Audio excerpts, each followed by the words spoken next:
keep talking so I can tell if the mic is working. And it looks like it's filling in. Oops, I got the cam on there. Got to switch that. And there's the microphone. And do I hear it? No. Oh, I turned it off twice. There's the microphone. Okay, it's working.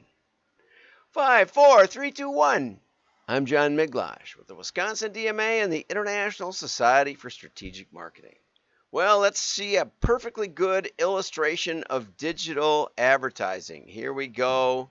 Let me see how I can click on it. I got to get over here to 10 at 10. And off we go. Let's see, here it is. We are thrilled. We finally found our dream home in the mountains. Views are great. The air is fresh. It is bear country, though. Hey, boo-boo, we hit the jackpot. Bear. Look, corn on the cob. Ooh, chickens. Don't mind if I do. You're hungry. T-bone.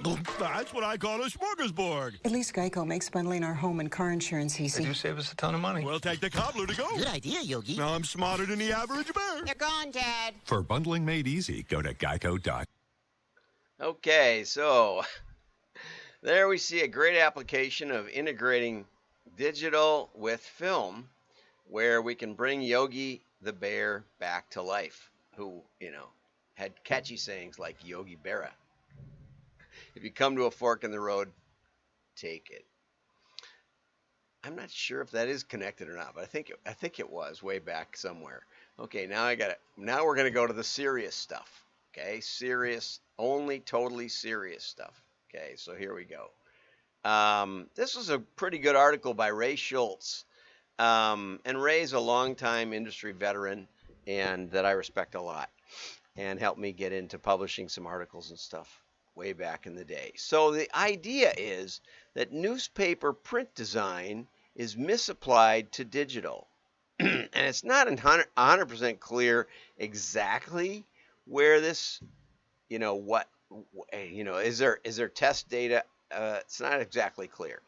But for example, the Washington Post kind of looks like a newspaper, right? But unlike a newspaper, well, for one thing, a newspaper is, like multiple times wider than your average person is looking at on their phone, especially. And so by using a multi-column format, which is a long-time traditional newspaper, it may actually detract from the readability of digital. I think that's absolutely right.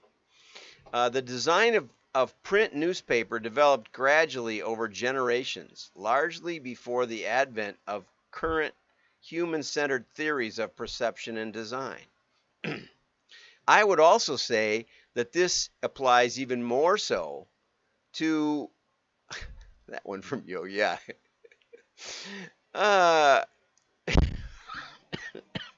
Thanks for the comment, Ed. Yeah, the ballparks are so crowded, people are staying away in droves. I know, I got a lot of Yogi Berras. And my favorite, and this applies to this show, in theory and practice are the same, but in practice they're different. You get a lot of practice here. Okay, so current human-centered theories of perception and design. What publishers have imposed the mental models of print onto the digital news sites, and that was done without acquiescence to the vast differences between print and digital media. The change also resembles the transition from analog to digital flight instruments. Now, interesting part is I was in the middle of that. When I started flying in the right seat of little planes, we would navigate by tuning in WTMJ, a pretty high-powered radio station, not that far from where we live. Maybe 30 miles, where their antennas were about 30 miles from Watertown, where we were usually trying to go, or Waukesha, they were really close. And so I saw the entire progression into digital flight instruments. But before that, I was in sales in digital and analog temperature, pressure, and flow monitoring and control. And what was interesting about this and I gave a talk in Chicago at Data University a long time ago about context. What was interesting about this was if in the old days of nuclear power plants, for example, or a coal power plant, they would take the analog gauges and they would specify them to so that basically every gauge would be in roughly the middle of its range at the expected performance of the power plant. So that when you walked into the room, you'd see a whole wall of gauges. But every one of them, if everything was running right, was vertical. Okay? And then if there was something wrong, one of them would be chunked down low or way up high. And you could quickly spot where the problem was immediately. Then we started going to digital output. And digital, had a couple of silly applications. One was you could go to 7 digits. I remember selling a mag meter or looking at a mag meter line that we implemented. Mag meters check the deflection of the magnetic field. They make a magnetic field. And by checking the deflection, they can actually understand the flow of water through a big pipe. And it's especially good for like sewage treatment plants where you don't really want to touch whatever's going through the pipe. You just want to know how much of it's going by. And so the mag meter came with like 1 or 2 digits, just a couple, and then no decimals. What's the flow, what's the gallons per meter or gallons per hour or whatever it was, the spec at. And I asked him about that, and they said, yeah, when we first came out with this, we had like 3 digits. And people upstream would be trying to adjust the flow and making a mess of the whole power plant because they'd sit there all day, basically. It's like trying to steer a cruise ship. You don't want to just turn the wheel a little and look out the window because nothing's going to happen for a while. And then all of a sudden, it'll slowly turn. Same thing with a power plant or a sewage treatment flow. Anyway, so there are some big issues between digital and print, and one of the interesting things that I've said for decades about catalogs. Land's End did a study way early on, and they found out that people liked pictures more than print. Not a big deal, but in print, there's a it costs a lot, and you got to write your copy to the space that you've got. In digital, on the other hand, you can basically bring up another page, another page, another page. There's no real cost other than the cost of writing good copy. And but a lot of times it's easier to write a little longer copy than it is to get it down to just a couple of lines. And so from that basis, almost all digital sales is done in this ugly, standard, here's a picture, here's some copy, here's a picture, here's some copy, with no hierarchy of design. In other words, no contextual clues of what's important. So if you're running a catalog, I'd be happy to look it over. So many catalogs have just destroyed themselves when they move to digital and make every product equally emphasized. They're not the same margin, they're not the same sales, and you should give more effort and energy to where you're making the money. That's a principle of space analysis that came out of retail. Okay, moving on. Thank you, Ray, for that one. Excellent. Here's another excellent article. Data frugality, the digitization of consumers' habits and consumption patterns has resulted in unprecedented data collection. So people talk about how, we've got all the data we know just about. I saw in a machine learning article, we're collecting everything important. No, you're not. You don't even know what's important. Data is not self-revealing. You're collecting way more nonsense and noise than you think. But anyway, the philosophy was any data was good data for advertisers who were afraid of falling behind and becoming irrelevant if they didn't have enough. In this frantic race for more, the industry seemed to have lost sight of what matters most to the consumers themselves. Okay, and so now, least amount of data possible to fulfill their objectives should probably be the model. However, as I just said above, The data is not self-revealing. So sometimes you don't know whether it's important or not.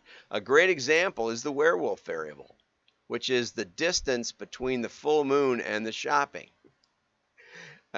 We did that. We built that because a consultant friend of mine dared me to do it. I had talked about it at a conference and said, does anybody collect full moon behavior data? And no one did. Because I wanted a variable that no one would build, but everyone would understand. And so years later, like at least a decade, somebody said, did you ever build that thing? And I said, no. And so I said, okay, we'll build it. Because the guy was a snipe fisherman. Is that right? No. Anyway, he's some kind of fisherman. And he said the full moon makes a lot of difference in fishing patterns. So we did it. And we were working with Musician's Friend, which is musical instruments and musicians, which are a little bit, different on the bell curve. And it turned out that when we first looked at it, we had about the same number of sales in the full moon as expected. It's about a 15th of the month because we took basically 24 hours on each side of it. And that's just arbitrary, but we thought, well, we'll start somewhere.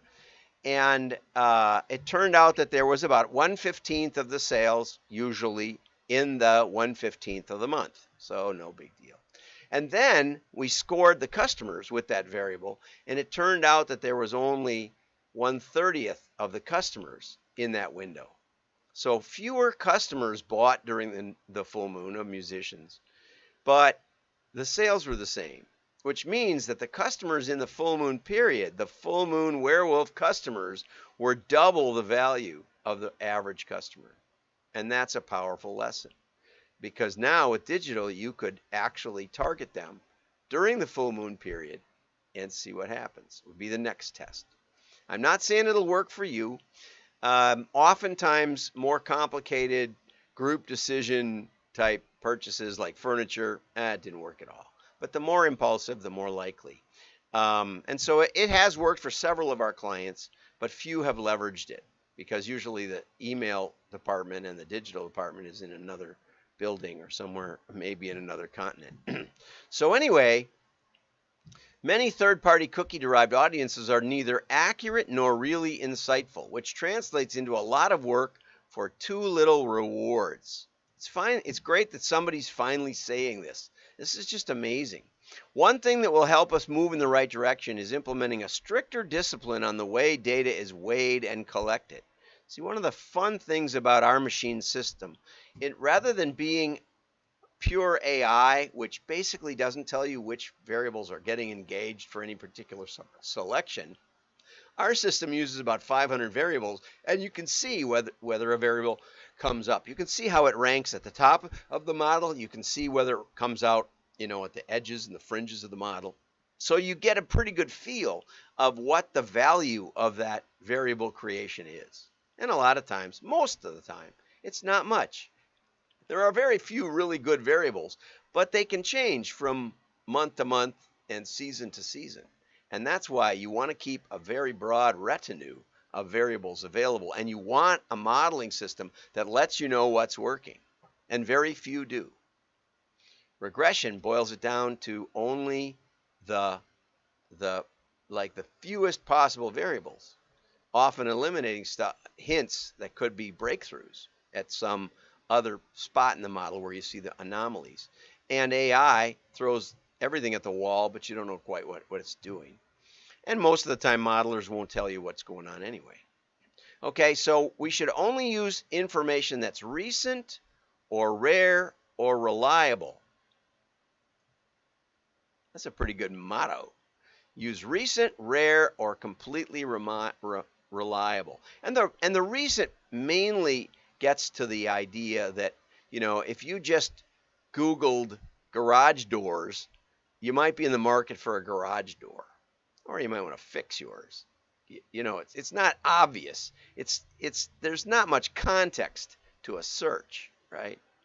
But there is imminence or whatever, immediacy. There is this idea that we can get something on your lap right away. Now that is not as valuable as Bob Hoskins, not Bob Hoskins, that's a friend of mine. Anyway, A great copywriter once said to me, if there were 30 people in the room and they were all looking for something, the same thing, and there were 5 merchants in the room, the best salesman would get most of the orders. Good point, right? It's true. They're still selling. Just because you're there on the front door doesn't mean they haven't already decided on someone else. Okay, acquiring specific quality data that matches each advertiser's interests and can provide key insights into consumer behavior. So the idea of they may not have bought from us lately, but they might have bought from another merchant. That's a really great piece of information that comes from like an abacus cooperative where we all put our orders in. And keeping this slim and knowledgeable in looking at each variable will keep you out of trouble with GDPR, CCPA, and CPRA.